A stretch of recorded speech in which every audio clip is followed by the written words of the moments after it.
अगर किसी शहर को जीना हो तो उसकी बड़ी बड़ी इमारतों को झांकने की बजाय उसकी तंग गलियों को छानिए, क्योंकि ये गलियां चकाचौंध से हटकर एक असल तस्वीर बयां करती हैं। नमस्कार, मेरा नाम है निमिष दुबे और आप देख रहे हैं जोश होश की खास पेशकश ये गलियां ये चौबारा, जहां आज हम मौजूद हैं पुराने भोपाल के जहांगीराबाद की इन छोटी छोटी गलियों में, जहां हर गली की अपनी एक अलग कहानी है। तो चलिए आपको घुमाते हैं जहांगीराबाद की हर छोटी छोटी गली को कैमरे की नज़र से।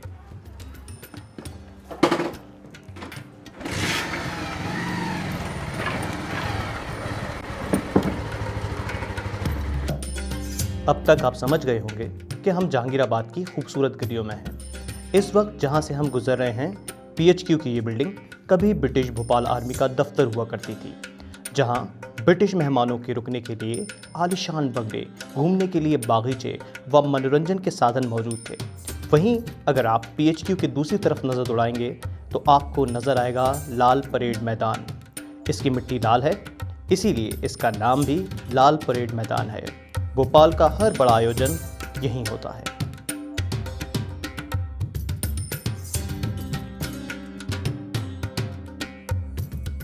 अब हम आ चुके हैं भोपाल के सनसेट पॉइंट। एकदम PHQ के पीछे ये बना हुआ है, तो आइए आपको वो लोकेशन भी हम घुमा देते हैं। आइए मेरे साथ।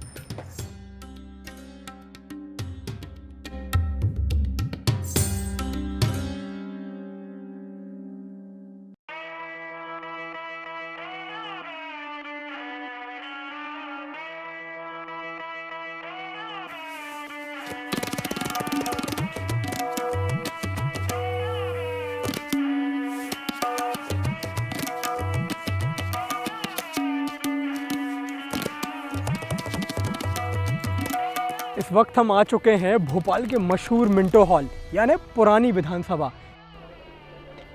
ऐसा कहा जाता है कि मिंटो हॉल की नींव वर्ष 1909 में रखी गई थी। जानकारों के मुताबिक वर्ष 1909 में भारत के तत्कालीन वाइसरॉय लॉर्ड मिंटो भोपाल आए हुए थे। उन्हें तब के गेस्ट हाउस यानी आज के राजभवन में रुकवाया गया। वाइसरॉय वहाँ की व्यवस्थाओं से काफ़ी नाराज़ हुए। इसके बाद तत्कालीन नवाब सुल्तान जहाँ बेगम ने आनन फानन में मिंटो हॉल बनवाने का निर्णय लिया और लॉर्ड मिंटो से ही उसकी नींव भी रखवाई। बताया जाता है कि वाइसरॉय को खुश करने के लिए ही इसका नाम मिंटो हॉल रखा गया था।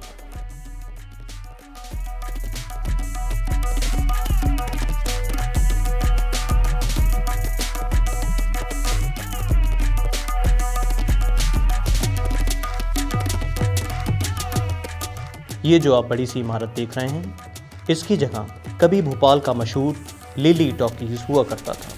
टॉकीज तो अब नहीं रहा, पर यह इलाका आज भी लिली टॉकीज के नाम से ही पहचाना जाता है।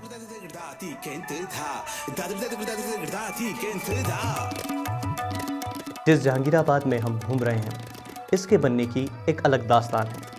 कभी इस इलाके पर नवाब जहांगीर मोहम्मद खान का राज हुआ करता था। आज का चहल पहल वाला जहांगीराबाद पहले वीरान और बर्रू घास से घिरा हुआ होता था। बाद में ज़रूरत महसूस होने पर नवाब जहांगीर ने इस बर्रू घास को कटवाया और इस इलाके को एक नए उपनगर में बदल दिया, जिसका नाम रखा गया जहांगीराबाद।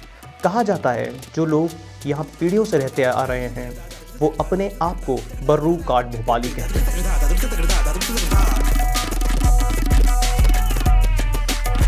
कहा जाता है कि जहांगीर खान के नवाब बनते ही ये जगह पूरी तरह बदल गई।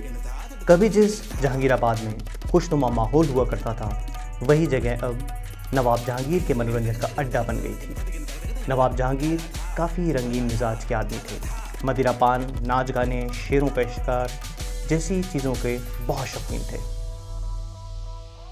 नाम से ये इलाका मुस्लिम बहुल लगता है, लेकिन हिंदू मुस्लिम के साथ सिख, ईसाई सभी धर्मों के लोग यहाँ खुशी खुशी रहते हैं। आज बहुत कम इलाके ऐसे हैं जहाँ मंदिर, मस्जिद, चर्च, गुरुद्वारे आपको एक साथ देखने मिले।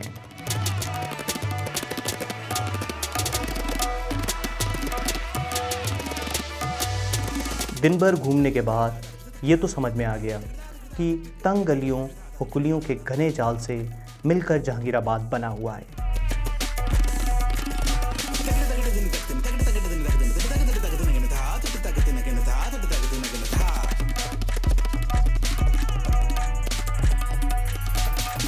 यहाँ की सुंदरता और भीड़ भाड़ रात में 2 गुना हो जाती है। रात के वक्त ये इलाका किसी जन्नत से कम नहीं लगता। अगर आप खाने पीने के शौकीन हैं तो आप यहाँ के लोकप्रिय पकवानों का आनंद उठा सकते हैं।